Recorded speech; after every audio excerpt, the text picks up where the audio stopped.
এখানে আমরা WBP lady constable main 2023 সালে আসা নৌকা এবং স্রোত সংক্রান্ত একটি গুরুত্বপূর্ণ সমস্যার সমাধান প্রায় মুখোমুখি করব। এখানে বলা হয়েছে স্রোতের প্রতিকূলে একটি নৌকা 45 মিনিটে 12 কিমি যাচ্ছে। স্থির জলে নৌকার বেগ 30 কিমি প্রতি ঘন্টা হলে নদীর স্রোতের বেগ কত কিমি প্রতি ঘন্টা তা জানতে চাওয়া হয়েছে।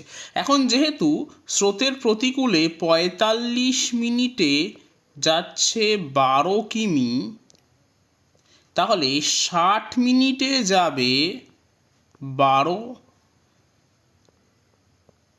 গুণ 60 ভাগ 45 এত কিমি। তাহলে কাটাকুটি করছি 15 দিয়ে, 15 4 60, 15 3 45, 3 4 12, তাহলে যাচ্ছে 16 কিমি। তাহলে 60 মিনিটে যাচ্ছে 16 কিমি, তাহলে গতিবেগ হচ্ছে 16 কিমি প্রতি ঘন্টা।